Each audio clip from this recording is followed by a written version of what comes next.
Before this video starts, I'd like to mention that this video is a response video to the Sea of Thieves YouTuber Wixps. So if you want, you can go watch that video. I have it linked in the description, but if you don't, I'll give you the basic rundown. So Wixps basically made a list in a video kind of compiling his issues with the game, specifically the seasons aspect of Sea of Thieves. And I will admit, when they first came out, me and my friends all kind of dogged on it. We thought it was really goofy, but it's become such an integral part of the game that, like, I can't even imagine Sea of Thieves without it. So here I compiled a list of his arguments throughout the video, starting with no more monthly updates. Now, from an outside perspective, more updates seems like a good idea. If you actually look at the quality of the updates, this is a much different story. For the most part, the monthly updates were just a new quest that you'd go buy from Duke and you'd go get some like magical trinket. It is literally just a reskinned concept over and over every single month. And yes, every now and again you'd get something a little different, or maybe you'd get a new cosmetic or something new, but for the most part it was quite literally the same quest, just reskinned every single month. If you take a look at 3 monthly updates back in the day, the Black Powder Stashes, the Dark Relics, and the Smuggler's Fortune updates, you notice that spans a 3-month period, which is about the same length as a season, give or take. You notice that the amount of content we get is drastically different. These 3 updates are basically the same update, just 3 times reskinned.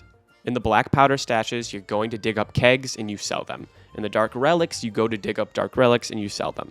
In Smuggler's Fortune, you go and dig up Rag and Bone crates and you sell them. And you could argue that all of Sea of Thieves is just digging up and selling, but the fact that this is the only content we got in this 3-month period really shows that this method of updates wasn't working quite well. So I do truly believe that updating the game once every 3 months is a much better system, because it takes a lot of stress off the devs, and also they can actually take time to make sure that the updates that are putting out are quality and that there's actually content with them.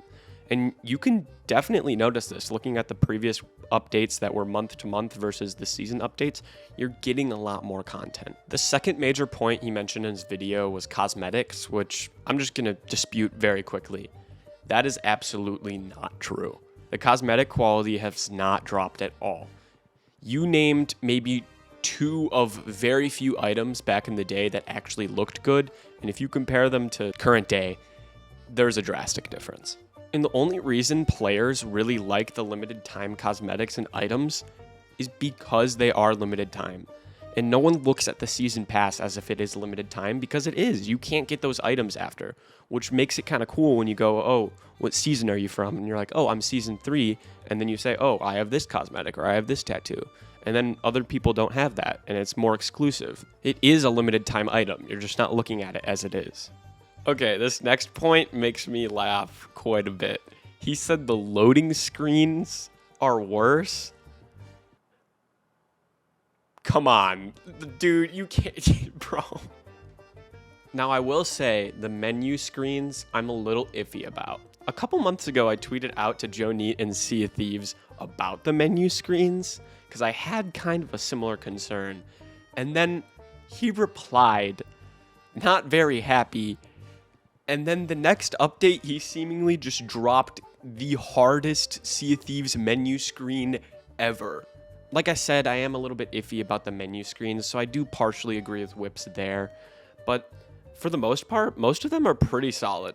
And for his final point, the fact that seasons are hits off of other games is partially true, but I don't think that's a bad thing. If you look at it from the perspective, if there was no microtransactions or any seasons, the only money the devs would be getting is when you buy the game. And they need to sustain everyone that works there. They need to make sure that you're still getting quality updates, and they need money for that. So seasons is a way they can do that. And I don't think that should be looked at as a bad thing. I mean, you could look at the COD season pass and say that it's bad because there is a lot of bad stuff in it. And you could say the same thing about Sea of Thieves. But I don't think overall Sea of Thieves seasons is a thing that should be looked down upon. I think it should be looked at as a way that the game can keep progressing and you can still get content you want. I look back at big updates like the anniversary update and Ships of Fortune, and I have really high hopes for Season 10.